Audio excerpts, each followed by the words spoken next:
Boa tarde, bem-vindos ao AdvaCast dessa semana. Eu sou Eduarda Jordani Schmidt. Eu sou a Eliana Diel. E eu sou a Mariana Lima Maliski. A gente vai começar falando sobre as normas jurídicas. A norma jurídica vai ser uma espécie de fonte de direito. Por exemplo, no Código de Hammurabi, a lei de Talião vai ser uma norma desse código. E a execução dessas normas vai ser garantida por uma sanção externa institucionalizada. Por exemplo, alguém que comete um homicídio, ela vai receber uma pena e uma voz de prisão, que essa vai ser a sanção dessa norma.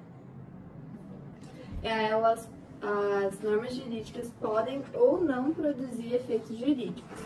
A bigamia, não, ela é uma norma jurídica, mas ela não produz efeitos jurídicos, porque ela não possui mais eficácia ou efetividade social. Então, a partir das normas jurídicas vem a criação das fontes jurídicas. As fontes jurídicas podem ser classificadas em fontes formais ou fontes materiais. A fonte formal é o ato normativo categorizado pelo sistema jurídico de direito objetivo, que são aptos a produzir efeitos jurídicos.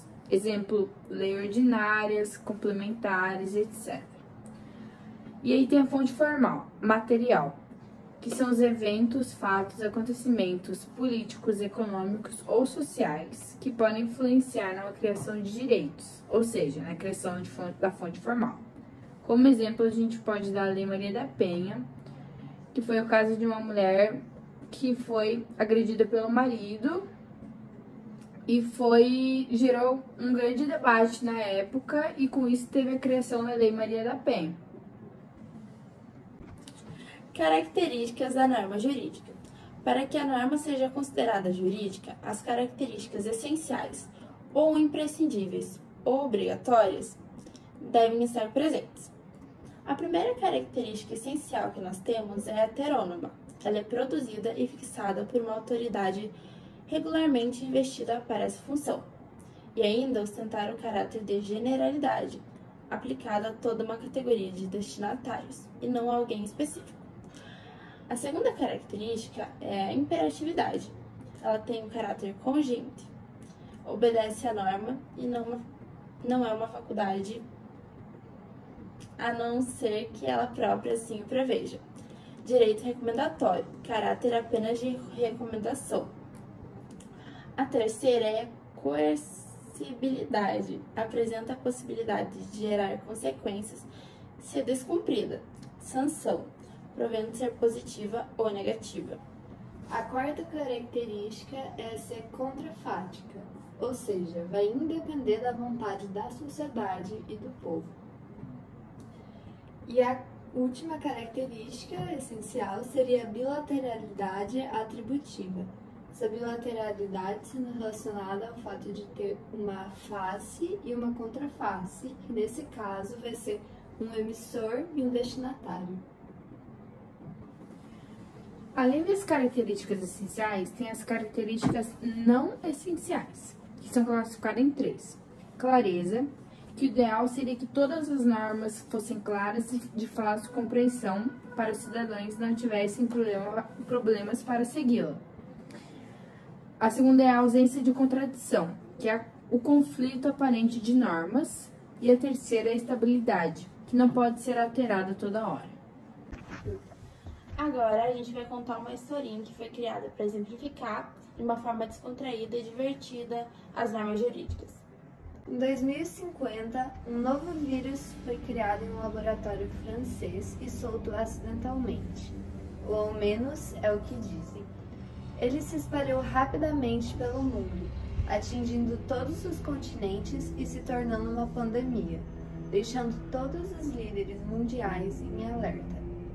Os infectados apresentaram inicialmente sintomas leves, mas em questão de horas eram levados a óbito. O fato surpreendente era que essas pessoas retornavam agressivas, irracionais, impulsivas e, o pior, canibais. Elas foram chamadas de zumbis. Desesperadas, as autoridades resolveram tomar providências, como toque de recolher, legalização do porte de armas, racionamento de comida e quarentena. A partir dessa história apresentada, a gente vai dar exemplo das classificações que a gente deu. Por exemplo, a pandemia em si é uma fonte material. As medidas que foram tomadas são fontes formais. Por exemplo, também as características essenciais, como a heteronoma. Ela é heteronoma por representar uma autoridade. Também como exemplo, a imperatividade, que é feita por ser cogente. Há também a contrafaticidade, já que ela é emitida a toda a sociedade. A coercibilidade, que tem consequência para as pessoas que não as cumprirem. E a bilateralidade, ela é emitida pelas autoridades e os destinatários são a população. Em outro lado, a gente vai ter a perspectiva de Francisco Amaral sobre as normas jurídicas. Ele vai apresentar o conceito do Sérgio Costa, na qual a vida jurídica se apresenta principalmente como um conjunto de relações que a norma jurídica estabelece de modo típico e comum e das quais a autonomia dos particulares estabelece o conteúdo preceptivo.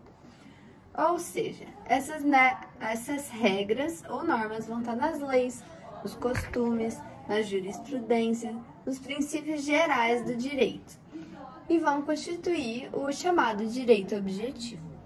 A crítica que vai ser feita no texto é que hoje em dia o direito é tido como norma e essa concepção ignora o fato de que o direito é mais do que normas. É uma prática social, é um processo permanente de construção e esse processo vai sofrer a influência das considerações ético-jurídicas da nossa sociedade. A partir da introdução do texto do Francisco Amaral, a gente vai entrar nas classificações de normas privadas e normas públicas heteronomas. As normas privadas são produtos de autonomia privada, embora respeitem as normas públicas. Os próprios particulares interessados as estabelecem, geralmente individuais e concretas, como as que nascem em contratos. De exemplo, a gente entra nos contratos, nos quais as cláusulas são definidas pelos próprios participantes. As normas públicas, contidas nas leis e elaboradas por órgãos legislativos, referem-se à organização da vida em sociedade, gerais e abstratas, como as contidas em leis. Como exemplo, a gente pode dar o casamento, do artigo 1511 do Código Civil de 2002, o divórcio, do artigo 1571 do Código Civil de 2002, a morte, do artigo 6 do Código Civil de 2002, o nascimento, do artigo 2 do Código Civil de 2002. Outra classificação são as das normas gerais e as das normas singulares. As normas gerais é a universalidade dos membros da sociedade. Por exemplo, as normas que regem a conduta de todos os brasileiros. Dois exemplos são o artigo 2 e o artigo 6º do Código Civil de 2002, que falam respectivamente sobre a morte e nascimento. As normas singulares são para determinadas pessoas, por exemplo, contratos, sentenças, autorizações e concessões. Um exemplo é o artigo 478 do Código Civil de 2002. Outra classificação seria entre normas abstratas e normas concretas.